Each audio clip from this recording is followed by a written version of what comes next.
अस्सलामुअलैकुम, welcome to the my channel. आज हम पढ़ेंगे मॉडल पेपर मैथ 2023 क्लास 10 के सेक्शन बी और सेक्शन सी के जो क्वेश्चंस हैं उनकी सॉल्यूशंस के हवाले से।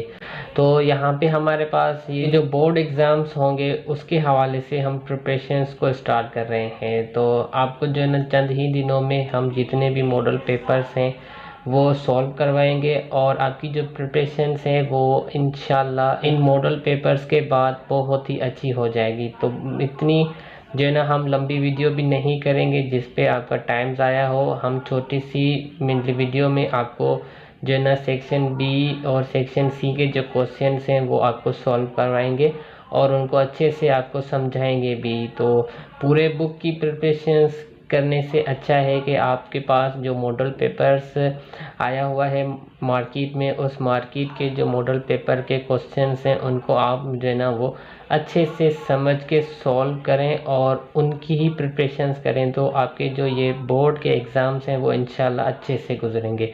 तो चलिए हम स्टार्ट करते हैं हमारे जो सेक्शन बी के शॉर्ट क्वेश्चंस हैं सबसे पहले उनको। तो यहाँ पे हमारे पास जो नोट देखें तो उस नोट में हमें इस मॉडल पेपर के हवाले से आपको टोटल 8 क्वेश्चंस करने हैं, बट हम यहाँ पे जितने भी क्वेश्चंस हमें गिवन है हम उन सब की सॉल्यूशंस करेंगे। हम कोई भी चॉइस जो है ना नहीं छोड़ेंगे क्योंकि हम प्रिपरेशंस कर रहे हैं। तो इसलिए जितने भी क्वेश्चंस हैं उन सब क्वेश्चंस को हम वन और तो सेक्शन बी का क्वेश्चन नंबर 2 देखें। Right the following set in set builder form. Question number 1 में क्वेश्चन नंबर 2 में 3 पार्ट्स हमारे पास है और इन तीनों पार्ट्स को हमें सेट बिल्डर फॉर्म में लिखना है। सेट बिल्डर फॉर्म जो कि सिंबल्स में हमारी फॉर्म होती है उसको हम सेट बिल्डर फॉर्म कहते हैं। तो सबसे पहले हम पार्ट 1 को देख लेते हैं। ए एक सेट है, set of all rational number between 5 and 6। तो सॉल्यूशन ऑफ क्वेश्चन नंबर 2।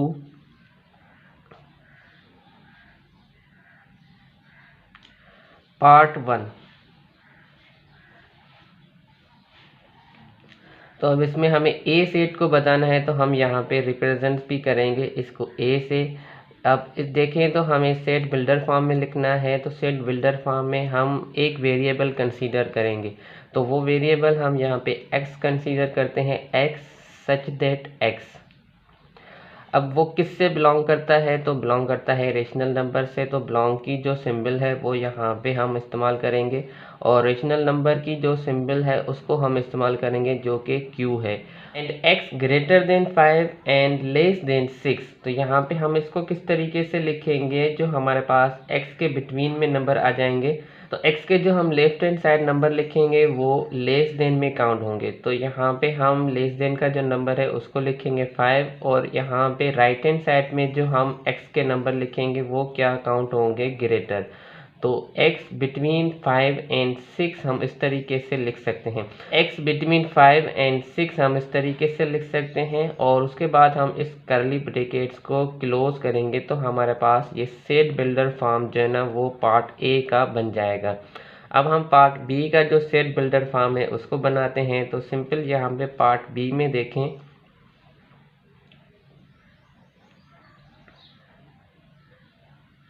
तो बी पार्ट में हमें कुछ नंबर्स मिले हुए हैं 1 2 3 4 6 12।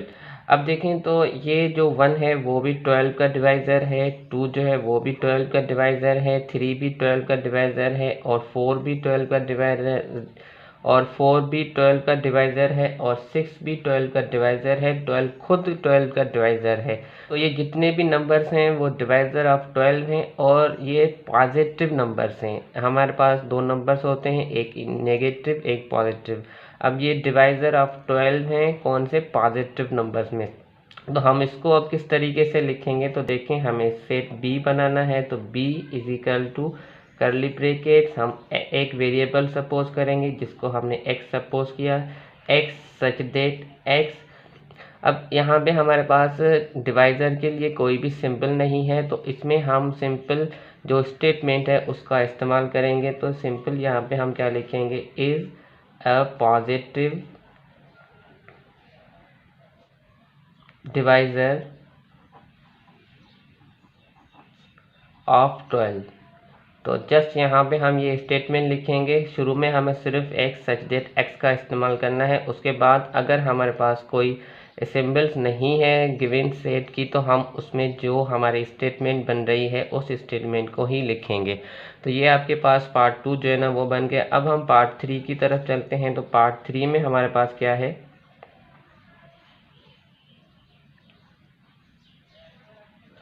तो पार्ट 3 में देखें हमें एक सी सेट मिला हुआ है जो कि 0 से लेके +-40 तक जा रहा है।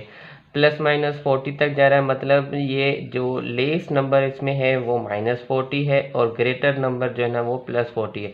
मतलब -40 से +40 के दरमियान जो है ना ये सेट हमारे पास है। इसको सिंपल पहले हमें सी सेट बनाना है तो हमने सी दिया और उसके बाद कर्ली ब्रैकेट्स का इस्तेमाल करेंगे। हम कोई वेरिएबल सपोज कर लेते हैं। हमने x वेरिएबल सपोज कर लिया, x such that x belongs to. अब देखें तो ये इंटीजर नंबर हैं तो यहाँ पे हम इस इंटीजर नंबर की सिंबल का इस्तेमाल करेंगे and x less than and equal to -40 और उसके बाद x जो है ना वो ग्रेटर देन इक्वल टू +40 है तो हम यहाँ पे क्या करेंगे x greater than equal to +40। तो जैसा कि हमने आपको पार्ट ए में ही बताया कि अगर हम x के लेफ्ट हैंड साइड पे नंबर लिखेंगे वो लेस देन में काउंट होंगे और x के राइट हैंड साइड पे हम नंबर लिखेंगे तो वो राइट हैंड साइड में काउंट होंगे। तो यहाँ पे हमारे पास जो क्वेश्चन नंबर 2 है वो सिंप्लीफाई हो गया। तो इसमें हमें जस्ट जो है ना वो सेट बिल्डर फॉर्म में क्वेश्चंस को रखना था। तो सेट बिल्डर फॉर्म में हमने क्वेश्चंस को किस तरीके से रखा है आप खुद देख सकते हैं कितने आसान से क्वेश्चंस हैं। अब उसके बाद हमारे पास क्वेश्चन नंबर 3 है, right power set of the following sets. हमें गिवन सेट के जो है ना वो पावर सेट लिखने हैं तो हम 1 बाय 1 सबके पावर सेट लिखेंगे। तो पहला हमारे पास जो क्वेश्चन है वो ए सेट जिसके एलिमेंट है 5, 10, 15। तो हम पहले इसके जो है ना पावर सेट लिख लेते हैं। सबसे पहले हम क्या करेंगे इसके पावर सेट काउंट करेंगे कि टोटल इसके पावर सेट कितने बनते हैं। तो यहाँ पे हम सॉल्यूशन ऑफ क्वेश्चन नंबर 3 लिखते हैं।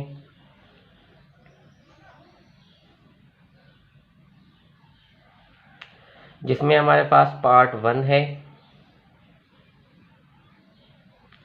तो इसमें हमें ए सेट के हिसाब से पावर सेट लिखने हैं। तो पहले हम ए सेट के जो टोटल पावर सेट बनेंगे उसको लिख लेते हैं। तो टोटल पावर सेट बनने के लिए हमारे पास जो फार्मूला है वो है 2 पावर n।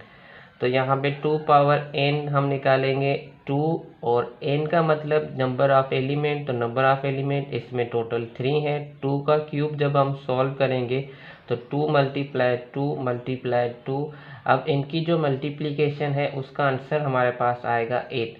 तो इसका मतलब जो ए सेट है उसके टोटल पावर सेट बनेंगे 8। तो अब हम इसके 8 पावर सेट किस तरीके से बनाते हैं तो 1 बाय 1 हम उसको भी सॉल्व करते हैं।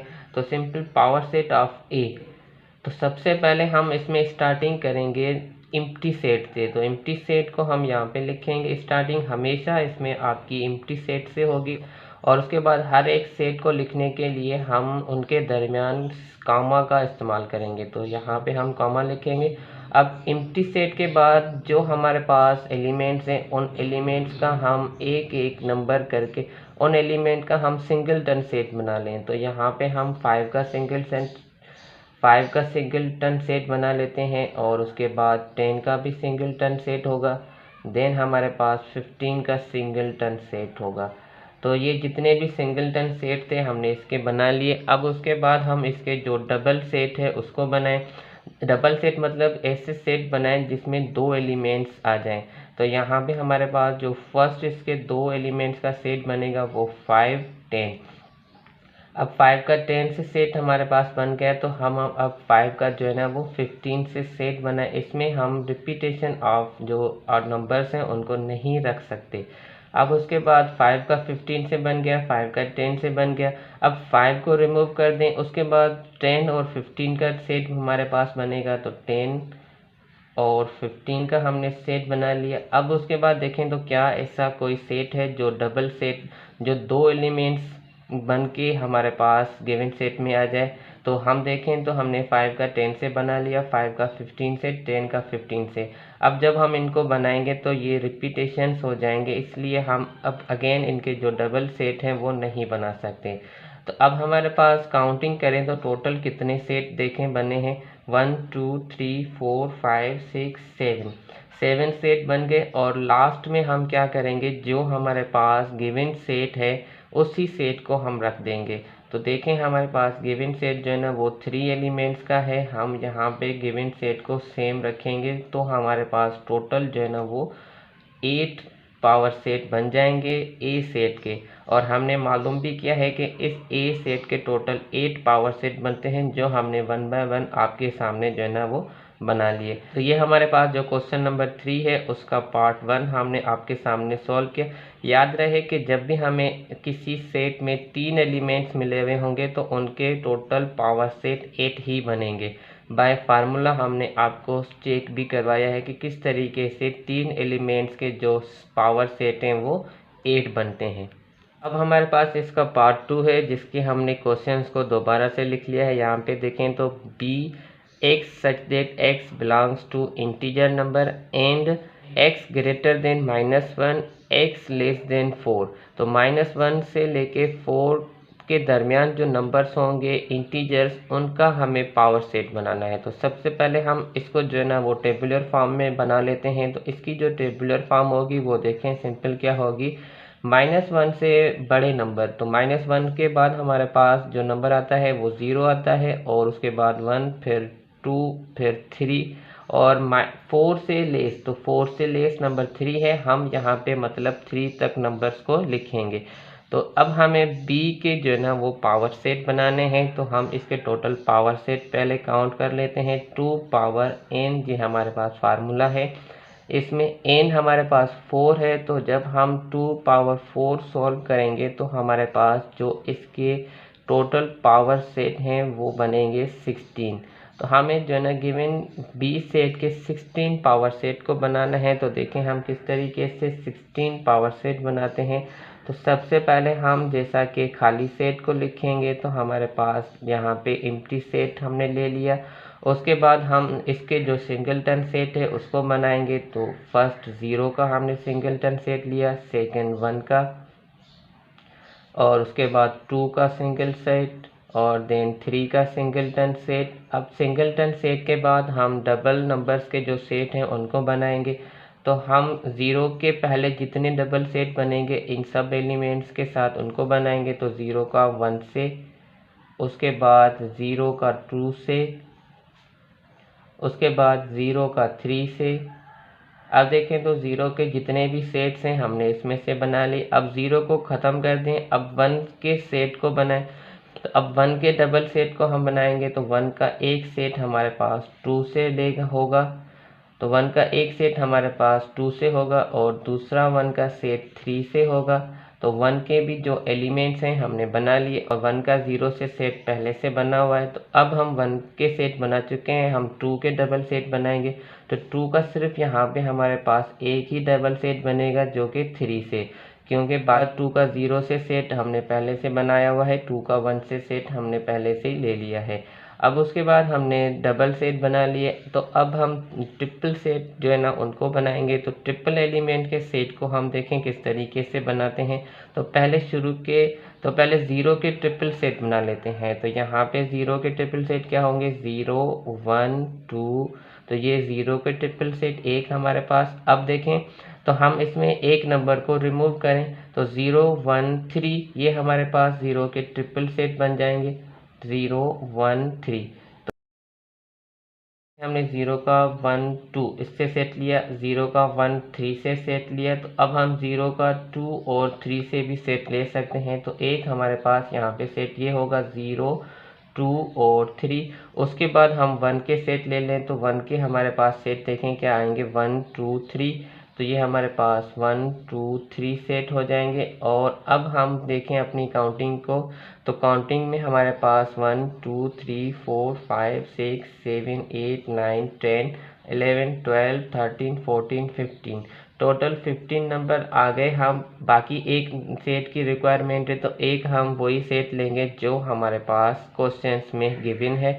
तो वो हमारे पास 4 नंबर का सेट है, उसको देखें हम लिखेंगे तो ये टोटल हमारे पास 16 जो है ना वो पावर सेट बन जाएंगे इस पार्ट बी के, इस बी सेट के। तो जितने भी हमने रिक्वायरमेंट सेट हैं उनको 1 बाय 1 किस तरीके से बनाया है वो आप खुद अच्छे से देखें, कितने आसान है। जस्ट हमें इसमें ऑर्डर बाय ऑर्डर चलना है, हम किसी भी एलिमेंट को मिस नहीं करें। उसके बाद आपको जितने भी पावर सेट बनाने के लिए दिए जाएं वो आप आसानी से बना सकते हैं। ये हमारे पास जो क्वेश्चन नंबर 3 है उसकी सिंप्लीफिकेशंस हैं। अब हम क्वेश्चन नंबर 4 की तरफ चलते हैं। अब हमारे पास क्वेश्चन नंबर 4 है, उसमें देखिए हमें ए सेट के एलिमेंट्स मिले हुए हैं 1 2 3 4 5 6 और बी सेट के एलिमेंट हैं 2 4 6 8 10 और हमें फाइंड करना है A union B, B intersection A, A difference B, B difference A. तो अब हम इनको 1 बाय 1 सॉल्व करते हैं। सबसे पहले हम ए पार्ट की सॉल्यूशंस कर लेते हैं। तो solution of question number 4 part A. Part A में देखें यूनियन हमें मालूम करना है, तो ए यूनियन बी। यूनियन में हम नंबरिंग की तरतीब लिखते हैं। तो फर्स्ट हम ए में देखें तो हमारे पास जो एलिमेंट है हम उनको लिख लें 1 2 3 4 5 6 और उसके बाद यूनियन बी। तो बी के एलिमेंट क्या है 2 4 6 8 10। तो अब हम इसमें तरतीब करेंगे। तरतीब हमारी असेंडिंग आर्डर में होती है। असेंडिंग आर्डर में हम तरतीब बाय नंबरिंग जब करेंगे तो सबसे जो छोटा नंबर है इसमें देखें वो 1 है, उसके बाद दोनों में जो छोटा नंबर है वो 2 है, फिर सबसे जो छोटा नंबर है वो 3 है और उसके बाद 4, उसके बाद देखें तो 5 और फिर 6। अब 6 के बाद देखें तो 7। अब 7 इसमें नहीं है तो हम नहीं लिखेंगे, जस्ट 8 है तो 8 लिखेंगे। फिर 9 भी इन दोनों सेट्स में गिवन नहीं है तो हम 9 को नहीं लिखेंगे। उसके बाद जो नंबर इसमें गिवन है वो है 10। तो हमारे पास जो पार्ट ए की सॉल्यूशन है वो सिंपल क्या हो जाएगी 1 2 3 4 5 6 8 10। ये जो है ना पार्ट ए का आंसर हो गया। अब हम पार्ट बी का आंसर निकाल लेते हैं।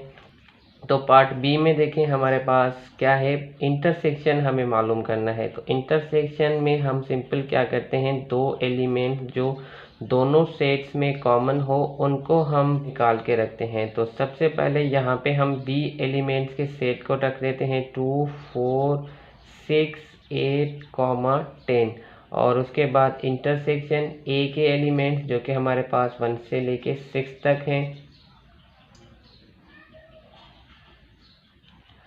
अब उसके बाद देखें तो दोनों में जो कॉमन एलिमेंट्स हैं हम उनको फाइंड आउट करें। तो सबसे पहले हमारे पास जो कॉमन एलिमेंट है वो 2 है। देखें तो दोनों सेट्स में हमें मिल रहा है, तो हम जो आंसर है उसमें एक नंबर 2 लेंगे।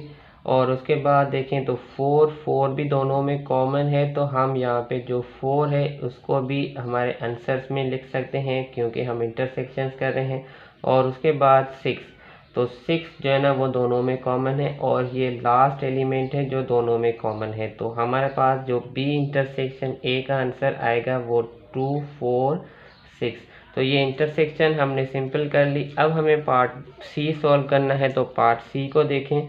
पार्ट सी हमारे पास देखें तो क्या है, ए डिफरेंस बी। अब हमें ए और बी के दरमियान डिफरेंस मालूम करना है। तो डिफरेंस के लिए हम सिंपल क्या करते हैं, जो दोनों सेट्स में एलिमेंट्स होंगे उनको हम जो है ना कैंसिल करेंगे, उनको हम डिलीट करेंगे और जो फर्स्ट सेट में एलिमेंट रह जाएंगे उनको हम अपने आंसर में लेंगे। तो पहले हम ए सेट के एलिमेंट लिख लेते हैं 1 2 3 4 5 6 और उसके बाद हम डिफरेंस बी सेट के एलिमेंट लिख लेते हैं 2 4 6 8 और 10। तो अब इसमें हम डिलीट कर लें जो एलिमेंट दोनों में सेम है। तो यहाँ पे देखें तो हमारे पास 2 दोनों में सेम है, हम 2 को कैंसिल कर लेते हैं और उसके बाद 4 दोनों में सेम है तो 4 डिलीट हो जाएगा और 6 दोनों में सेम है तो 6 भी हमारे पास यहाँ पे क्या हो जाएगा, डिलीट।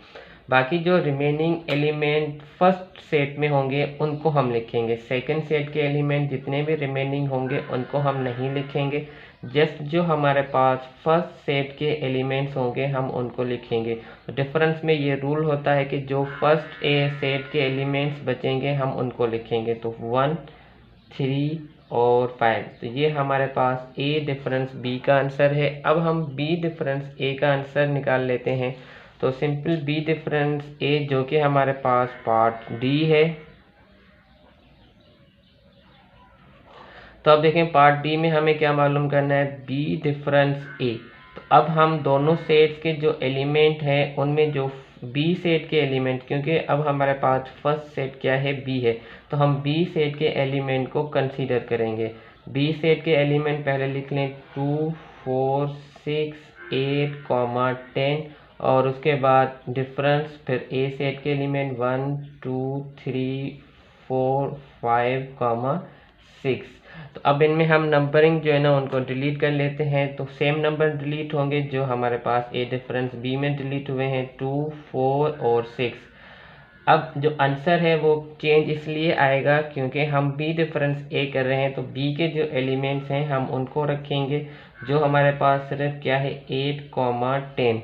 तो ये हमारे पास जो बी डिफरेंस ए है उसका आंसर हमारे पास आ गया।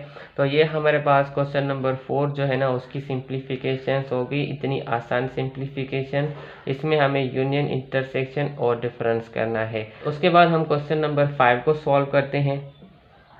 तो अब हमारे पास क्वेश्चन नंबर 5 देखें, verified De Morgan laws. De Morgan laws जो है ना उनको हमें वेरीफाई करना है। उसमें जो हमें गिवन सेट्स मिले हुए हैं u is equal to 1, 2, 3 up to 12 और ए सेट के जो एलिमेंट्स हैं 1, 2, 3, 4, 6, 12 और बी सेट के एलिमेंट 2, 4, 6, 8। इन एलिमेंट्स की मदद से हमें सिंपली डी मॉर्गन लॉ को वेरीफाई करना है। तो डी मॉर्गन लॉज हमारे पास दो लॉज होते हैं, एक यूनियन पे और एक इंटरसेक्शन पे। तो हम पहले जो है ना हम यूनियन का जो लॉ है उसको वेरीफाई करेंगे और उसके बाद जो इंटरसेक्शन का लॉ है उसको वेरीफाई करेंगे। तो सॉल्यूशन ऑफ क्वेश्चन नंबर 5 देखें।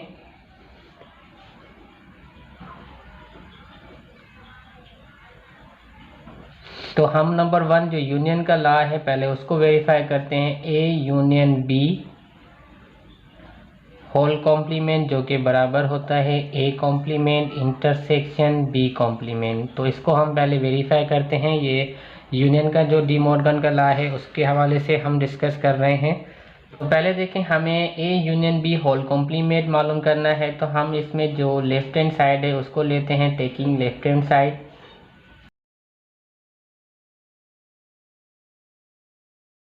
जो कि बराबर होगा u minus A union B.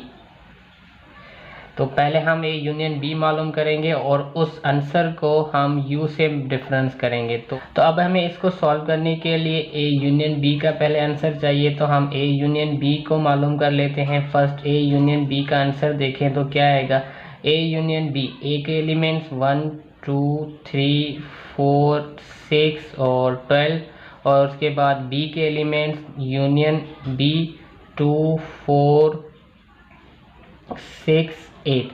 तो इनकी यूनियन करेंगे, हमारे पास इनका जो आंसर आएगा वो सिंपल देखें तो 1, 2, 3, 4, 6, 8 और 12।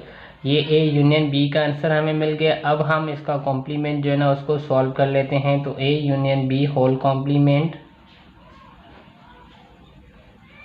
तो अब देखें A union B whole complement में u के एलिमेंट्स, तो u के एलिमेंट्स हमारे पास क्या है 1,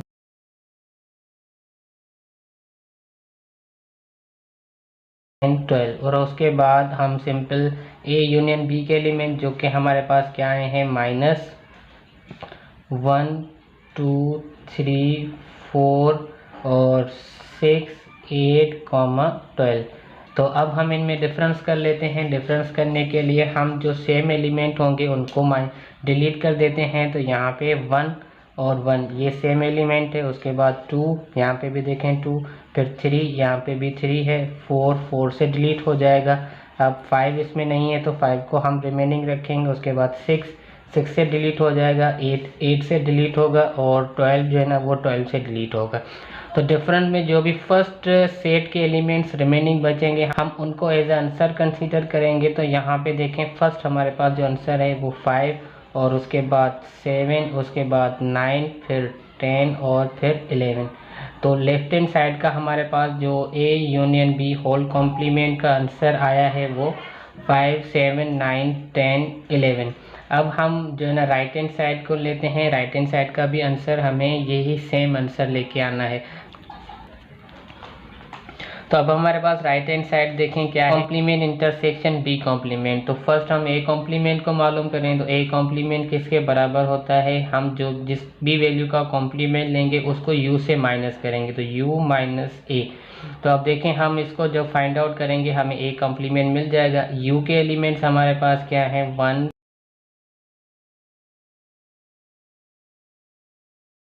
12 और उसके बाद माइनस ए के एलिमेंट जो है ना 1, 2, 3, 4, 6 एंड 12।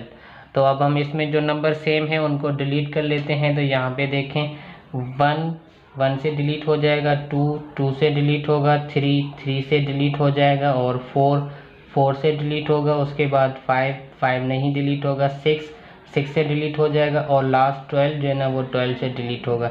बाकी जो रिमेनिंग एलिमेंट्स हैं इन यू वो हमारे पास आंसर हैं। तो रिमेनिंग एलिमेंट इन यू देखें 5, 7, 8, 9, 10 एंड 11। ये हमारे पास ए कॉम्प्लीमेंट का आंसर आ गया। अब हम बी कॉम्प्लीमेंट के आंसर को लेते हैं। तो अब बी कॉम्प्लीमेंट किसके बराबर होगा, u माइनस बी। तो पहले हम u के एलिमेंट्स रखेंगे, जितने भी u के एलिमेंट्स हैं 1 से लेके 12 तक हमने वो रखे। उसके बाद माइनस फिर b के एलिमेंट्स 2, 4, 6, 8। अब इनमें जो सेम एलिमेंट है दोनों सेट्स में उनको हम कैंसिल आउट करेंगे, उनको हमने कैंसिल कर लिया। बाकी रिमेनिंग जो एलिमेंट इन u होंगे वो हमारा बी कॉम्प्लीमेंट का आंसर होगा। तो देखें 1, 3 और उसके बाद फिर 5, फिर 7 और फिर 9 और देन 10, 11 और 12। तो ये हमारे पास बी कॉम्प्लीमेंट का आंसर है। अब देखें तो हमें मालूम क्या करना है, A complement intersection B complement. तो now A complement intersection B complement हम फाइंड करते हैं। तो कॉम्प्लीमेंट में जैसा कि हम दोनों में जो सेम एलिमेंट होंगे उनको रखते हैं। तो अब देखें ए कॉम्प्लीमेंट में 5 है और बी कॉम्प्लीमेंट में 5 है। तो हम यहाँ पे जो आंसर रखेंगे वो सबसे पहले क्या होगा, 5। उसके बाद कौन सा नंबर दोनों में सेम है, तो 7 भी दोनों में देखें सेम है। तो हम 7 को भी हम पहले जो A complement intersection B complement के आंसर में लेंगे और उसके बाद 8। अब 8 इसमें नहीं है तो हम 8 को छोड़ देंगे। उसके बाद 9 दोनों में कॉमन है तो हमारा जो 9 है वो इसका आंसर हो जाएगा। और देन देखें तो 10, तो 10 दोनों में है, हम 10 को भी आंसर में कंसीडर करेंगे और 11 भी दोनों में है तो ये हमारे पास 11 भी इसका आंसर बन जाएगा। तो अब देखता कि आप देखें लेफ्ट हैंड साइड और राइट हैंड साइड में दोनों जो आंसर्स हैं वो हमारे मैच हो रहे हैं या नहीं। तो ये हमारे पास जो आंसर है वो राइट हैंड साइड का है 5, 7, 9, 10, 11 और ये हमारे पास जो आंसर है 5, 7, 9, 10, 11 वो लेफ्ट हैंड साइड का है। तो दोनों के आंसर मैच हो रहे हैं। तो यहाँ पे हम लिख सकते हैं कि hence left hand side is equal to right hand side proved. तो फर्स्ट जो हमारे पास यूनियन का लॉ है हमने उसको प्रूव कर लिया। अब उसके बाद हम इसका जो इंटरसेक्शन का लॉ है उसको प्रूव करते हैं और उनकी भी दोनों साइड्स को हमें आपस में जो है ना वो इक्वल देना है। तो अब हमारे पास इसका जो दूसरा पार्ट है इंटरसेक्शंस का उसको देखें। A intersection B whole complement जो कि बराबर होता है A complement union B complement. ये इंटरसेक्शन का जो डी मॉर्गन लॉ है उसके हवाले से है। तो इसकी सॉल्यूशन देखें। अब टेकिंग लेफ्ट हैंड साइड हमारे पास क्या है, A intersection B whole complement जो कि बराबर होगा U minus A intersection B. तो पहले हम u के एलिमेंट्स लिखेंगे। u के एलिमेंट्स हमारे पास 1 से लेके 12 तक हैं और उसके बाद a इंटरसेक्शन b। तो a इंटरसेक्शन b का जो आंसर आएगा हमारे पास वो 2, 4, 6। a और b में जो कॉमन एलिमेंट्स हैं वो क्या है, 2, 4, 6। अब हमें इनका डिफरेंस करना है। तो 2, 4, 6 इस 1 से लेके 12 तक जो नंबर्स हैं उनमें से हम निकाल देंगे। 246। बाकी जो हमारे पास रिमेनिंग u के एलिमेंट होंगे वो हमारे पास इस लेफ्ट हैंड साइड का आंसर होगा। तो देखिए क्या है हमारे पास लेफ्ट हैंड साइड का आंसर 1 3 5 7 8 9 10 11 और लास्ट 12। तो ये हमारे पास लेफ्ट हैंड साइड का आंसर आ गया। अब हम राइट हैंड साइड का आंसर लेते हैं। तो राइट हैंड साइड में देखें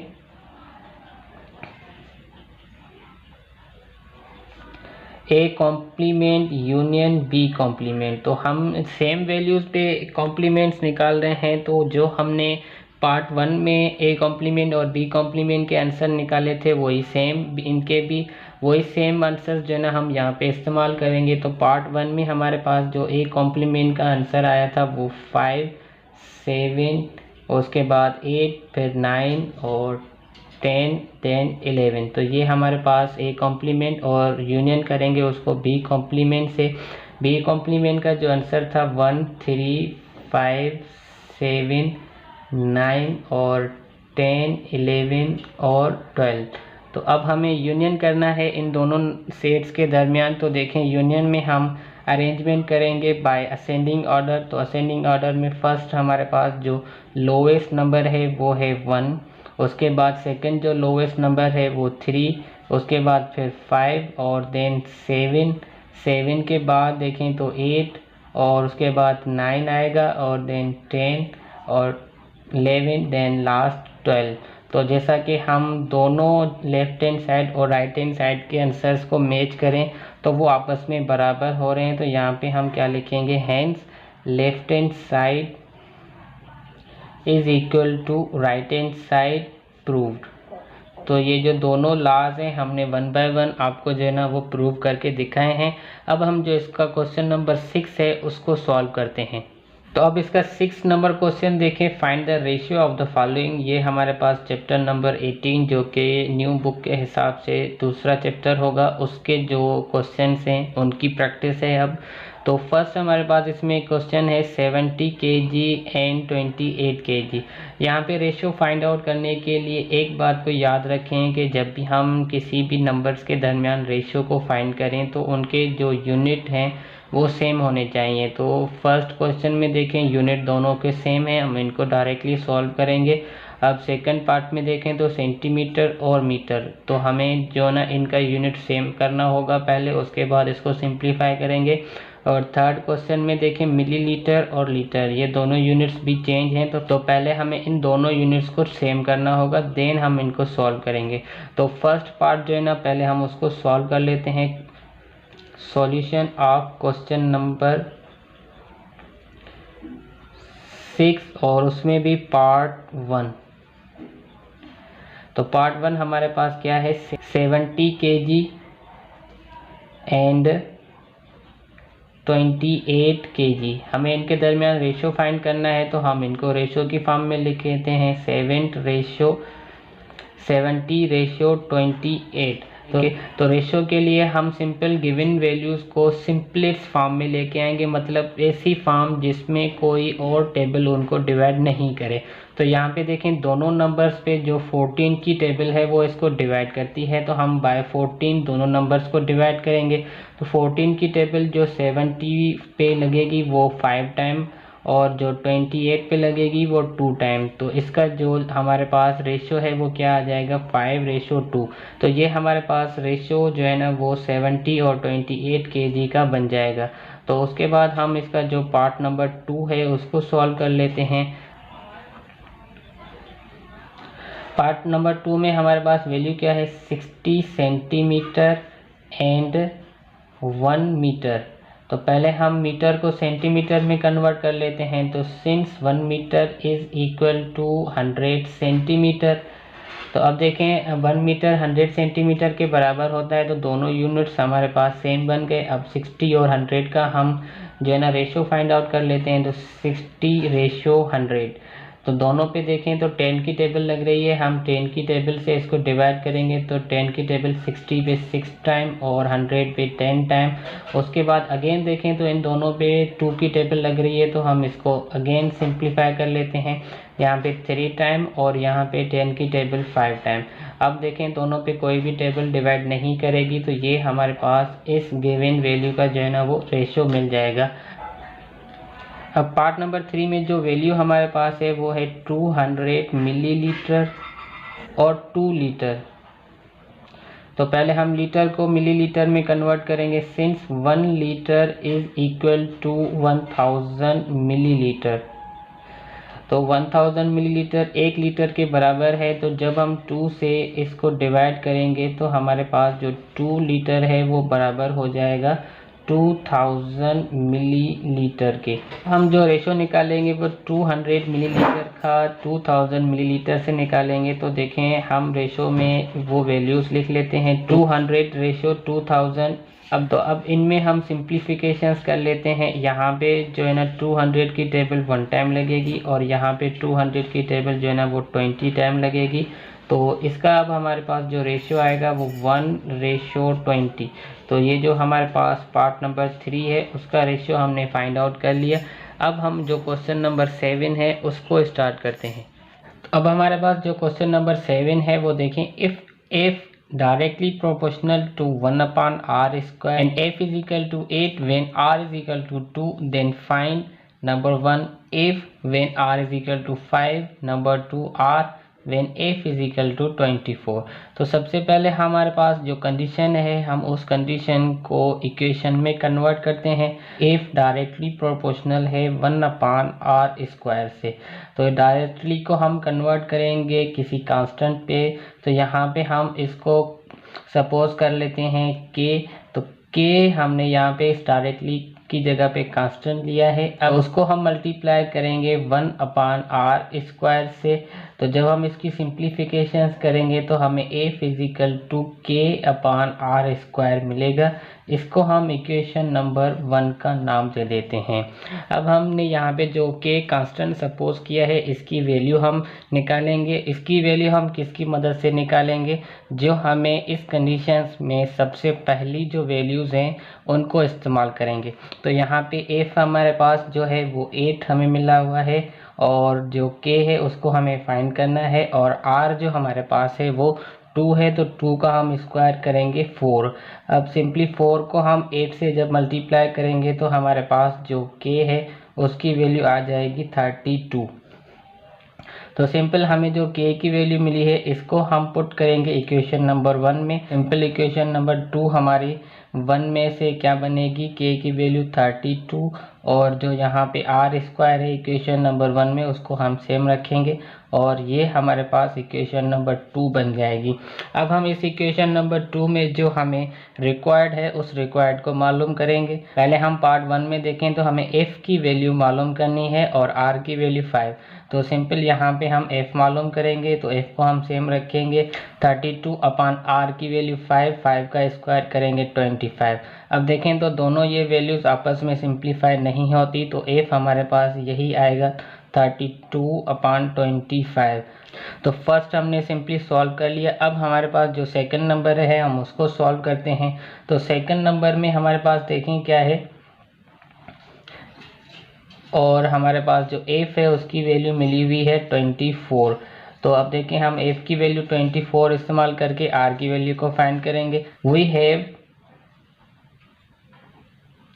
f is equal to 32/r²।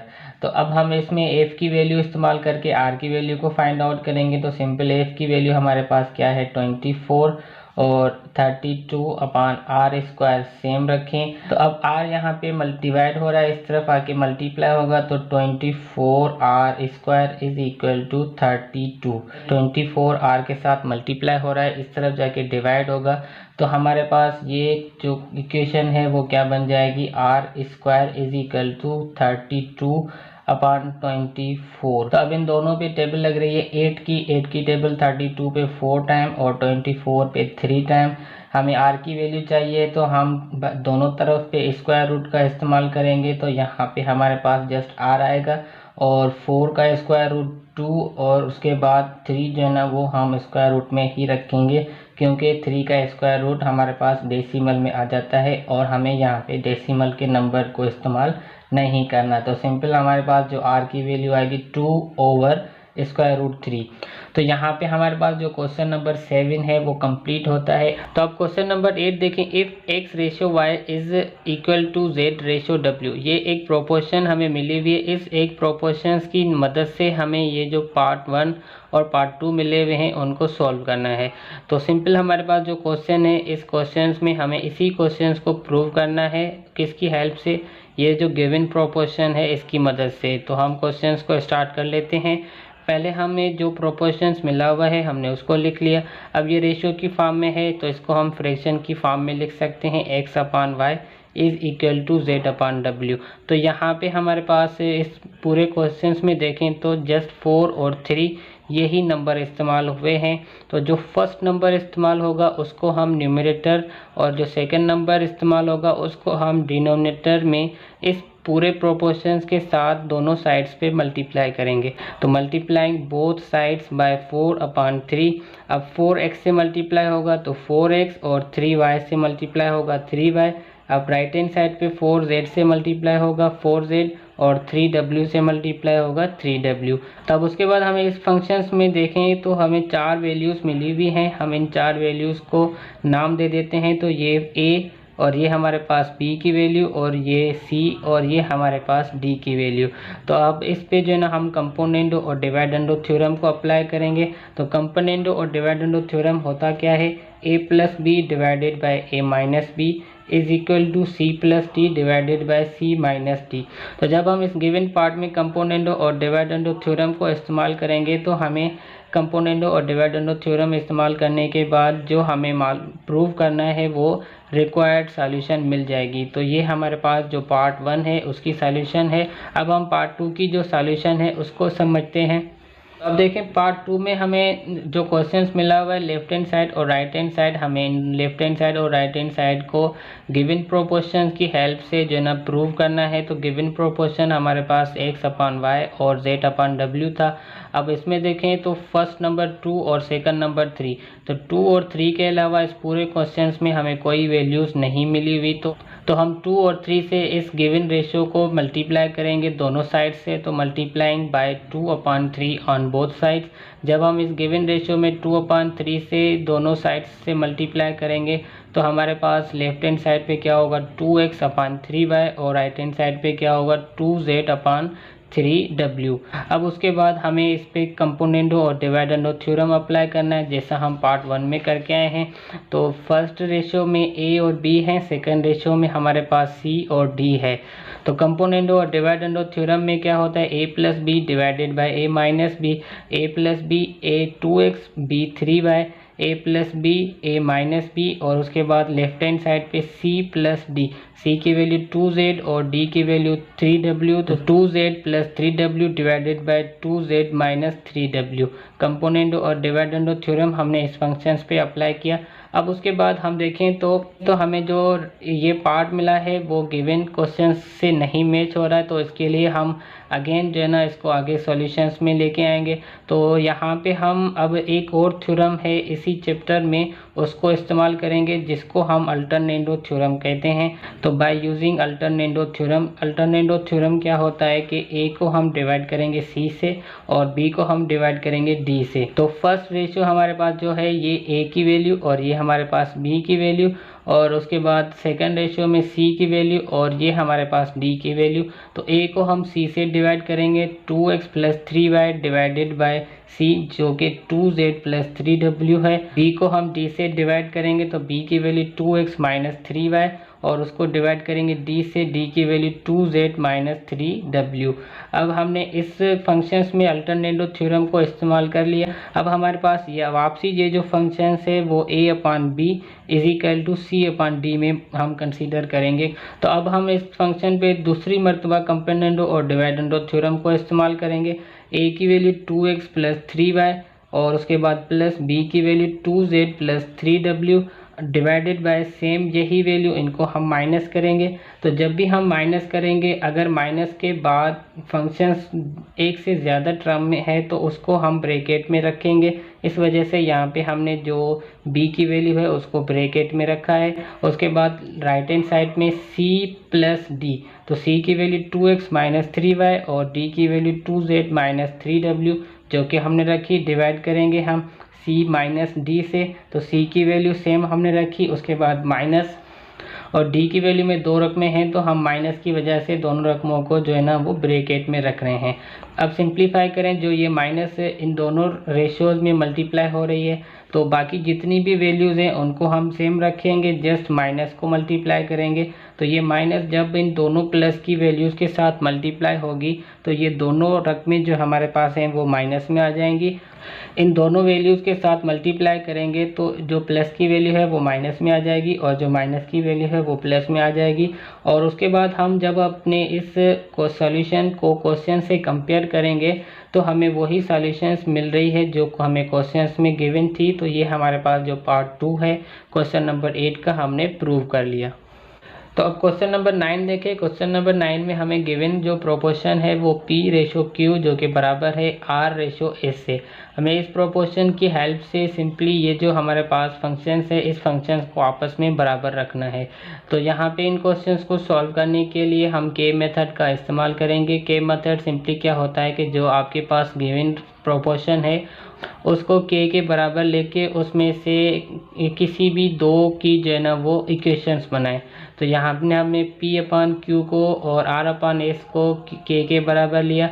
अब दोनों की हमने के से इक्वेशंस बनाई तो हमारे पास P की इक्वेशन क्या आई Q के और R की इक्वेशन क्या आई S के। अब P और R की वैल्यू को हम इन गिवन फंक्शंस में इस्तेमाल करके लेफ्ट हैंड साइड और राइट हैंड साइड को प्रूव करेंगे। तो लेफ्ट हैंड साइड हमारे पास है क्या, cube root of P cube plus R cube divided by Q cube plus S cube. तो पी और आर की वैल्यू जो हमने ऊपर सपोज की है उसको इसमें इस्तेमाल करें तो पी का क्यूब है पी की वैल्यू का भी क्यूब हो जाएगा और आर का क्यूब है तो आर की वैल्यू का भी क्यूब होगा। दोनों में के क्यूब कॉमन है तो हम के क्यूब को कॉमन ले लेते हैं। बाकी हमारे पास क्या फैक्टर्स बचेगा, Q cube plus S cube. तो अब डिवाइड में भी देखें तो Q cube plus S cube है, ये दोनों आपस में कैंसिल हो जाएंगे। जस्ट हमारे पास इसमें क्या बचेगा, के क्यूब। अब जब हम के क्यूब का क्यूब रूट सॉल्व करेंगे तो हमारे पास सिंपली इसका आंसर क्या आएगा, के। तो लेफ्ट हैंड साइड का आंसर के है। अब राइट हैंड साइड का आंसर चेक कर लेते हैं। तो राइट हैंड साइड हमने ले ली जो कि हमारे पास है P/Q। P की वैल्यू हमारे पास क्या है, क्यू के। तो P की वैल्यू हमने क्यू के रखी, उसको डिवाइड करेंगे Q से तो Q और Q आपस में कैंसिल हो जाएंगे। जस्ट हमारे पास राइट हैंड साइड का भी क्या आंसर आएगा, के। तो लेफ्ट हैंड साइड और राइट हैंड साइड का आंसर देखें तो दोनों बराबर हैं। यहाँ पे हमारे पास क्वेश्चन नंबर 9 जो है ना वो प्रूव होता है। क्वेश्चन नंबर 10 हमारे पास है रिजोल्व इनटू पार्शियल फ्रैक्शन। हमारे पास क्वेश्चन है 12/x² माइनस 9। तो हमें सिंपल इस फंक्शंस को जो है ना वो पार्शियल फ्रैक्शंस में रिजोल्व करना है। तो सबसे पहले हम जो डिनोमिनेटर्स है उसमें देखें तो हमारे पास a² माइनस b² का फार्मूला जो है ना उसमें फैक्टर गिवन है। तो हम इसको a² माइनस b² के फार्मूले में ओपन करते हैं, x माइनस 3 x प्लस 3।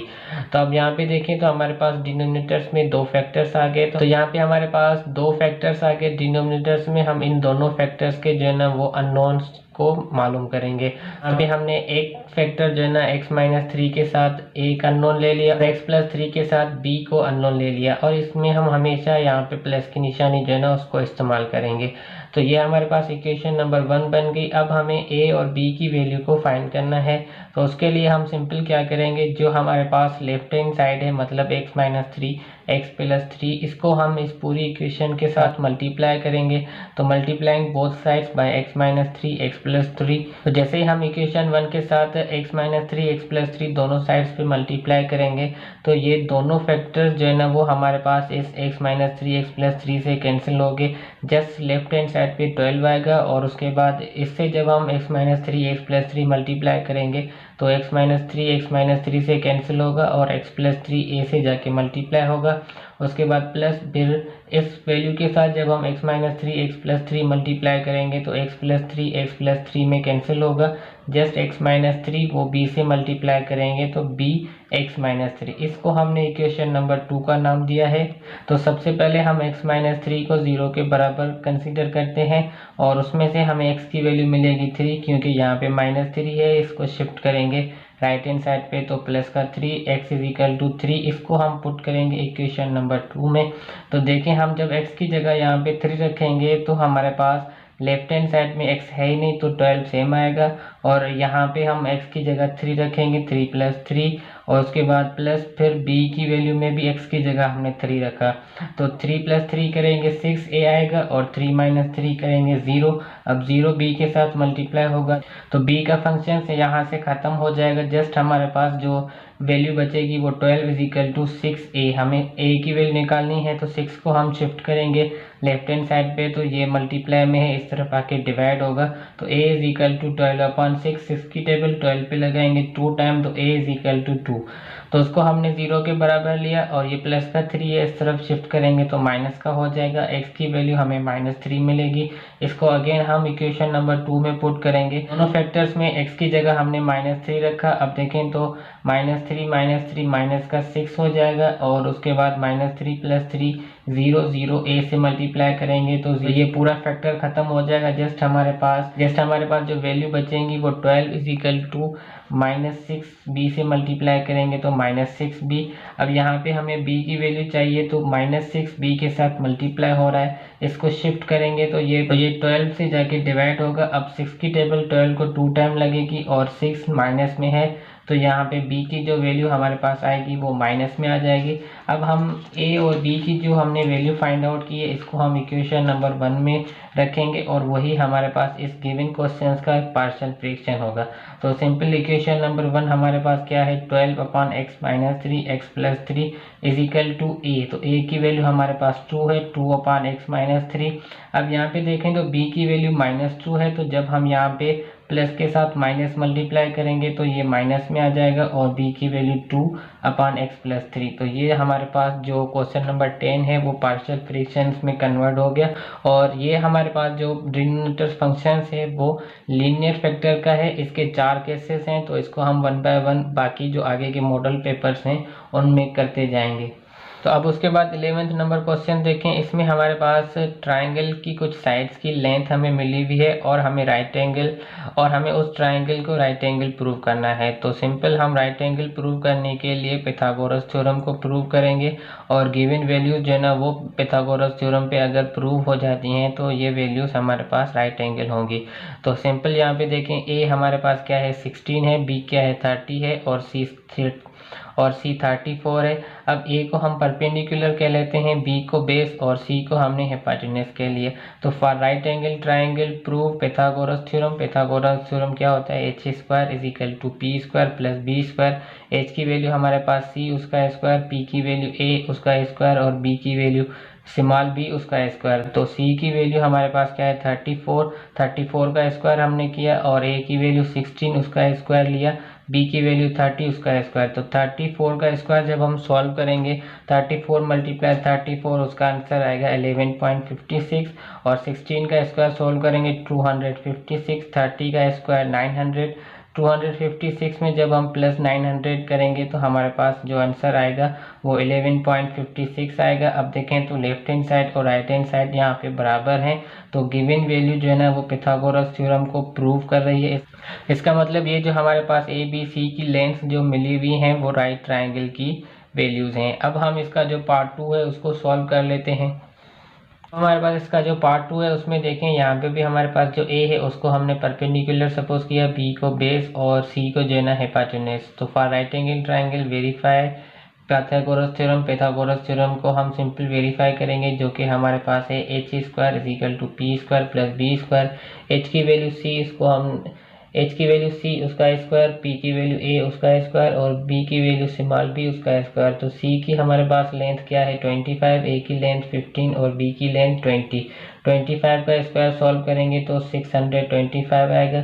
15 का स्क्वायर 225, 20 का स्क्वायर 400, 400 और 225 जब प्लस करेंगे तो हमारे पास जो वैल्यू आएगी 625। तो लेफ्ट हैंड साइड और राइट हैंड साइड दोनों बराबर हैं, तो यहाँ पे हमने वेरीफाई की ये जो पॉइंट्स हैं वो पिथागोरस थ्योरम को प्रूव कर रही हैं। तो ये जो गिवन लेंथ हैं वो हमारे पास राइट ट्रायंगल की लेंथ हैं। इसके बाद जो 12 नंबर जो कि लास्ट क्वेश्चन है हमारा इस आज की वीडियो का सेक्शन बी में, तो उसमें देखें हमें एक थ्योरम मिला हुआ है और सिंपल सा थ्योरम है। इस सिंपल से थ्योरम में हमें क्या करना है, हम उसको समझते हैं। तो पहले हम क्वेश्चंस को रीड कर लेते हैं। Prove that the line drawn parallel to the parallel side of trapezium divide the non parallel side proportionally। तो यहाँ पे हमारे पास एक लाइन है जो ट्रेपेजियम की पैरेलल साइड्स पे जो है ना वो पैरेलल ड्रा की गई है, और उसके बाद ये जो पैरेलल लाइन है जो नॉन पैरेलल लाइंस है ट्रेपेजियम की उसको प्रोपोर्शनली डिवाइड कर रही है। तो यहाँ पे देखें हम पहले ट्रेपेजियम कंसीडर कर लेते हैं ए बी सी डी हमने एक ट्रेपेजियम कंसीडर कर लिया। ए बी पैरेलल है सी डी के और ए डी और बी सी जो लाइन है वो नॉन पैरेलल है। तो हमने पैरेलल लाइन पे एक लाइन पैरेलल ड्रा करनी है जो कि हमने बाय कंस्ट्रक्शंस ड्रा की। तो पी और क्यू हमने एक पैरेलल लाइन ड्रा की है सी डी और ए बी पे। तो यहाँ पे हमने लिख लिया है कि draw P Q parallel to C D and A B. उसके बाद हम कंस्ट्रक्शंस में क्या कर रहे हैं, डी और बी पॉइंट्स को मिला रहे हैं। तो डी और बी पॉइंट हम मिला रहे हैं, वो इंटरसेक्ट हो रही है पी क्यू पे एट ओ पॉइंट। तो ये जितनी भी कंस्ट्रक्शंस है हमने यहाँ पे सिंपल अपने अल्फाज में लिख ली है, और कंस्ट्रक्शंस को हम डॉटेड लाइन से ड्रा करते हैं, इसलिए हमने यहाँ पे पी क्यू और जो बी डी लाइन है उसको डॉटेड लाइन से ड्रा किया है। तो अब उसके बाद हमें इसमें प्रूव करना है कि ये जो नॉन पैरेलल साइड्स आपस में डिवाइड हो रहे हैं वो प्रोपोर्शनली इक्वल हैं। इसका मतलब ये डी पी और ए पी का जो रेशियो है वो बराबर है सी क्यू और बी क्यू के रेशियो से, ये हमें प्रूव करना है। तो इसमें आप सिंपल देखें तो हमारे पास दो ट्राइंगल्स बन रहे हैं, एक ए बी डी। तो ए बी डी ट्राइंगल में देखें पी और क्यू एक पैरेलल लाइन है ए बी पे। तो ट्राइंगल का एक थ्योरम है हमारे पास जो 24 चैप्टर्स में हमने पढ़ा है, और ये सी 24 चैप्टर का क्वेश्चन है। अगर ट्राइंगल की एक साइड जो है ना वो दूसरी साइड के पैरेलल है तो उसकी जो नॉन पैरेलल साइड्स होंगी वो आपस में प्रोपोर्शनली डिवाइड होंगी, वो आपस में प्रोपोर्शनली इक्वल होंगे। तो यहाँ पे हमारे पास जो डी पी है, तो यहाँ पे हमारे पास जो डी पी और ए पी का रेशियो है वो बराबर होगा डी ओ और बी ओ से, क्योंकि ये जो पी ओ है वो पैरेलल है ए बी के in triangle A D B. वही हमने यहाँ पे रीज़न लिख लिया है, इसको हमने इक्वेशन नंबर 1 का नाम दिया। अब हम इक्वेशन नंबर 2 बनाते हैं जो कि दूसरे ट्राइंगल्स में से बनेगी। तो दूसरा ट्राइंगल हमारे पास सिंपल क्या है, डी बी सी।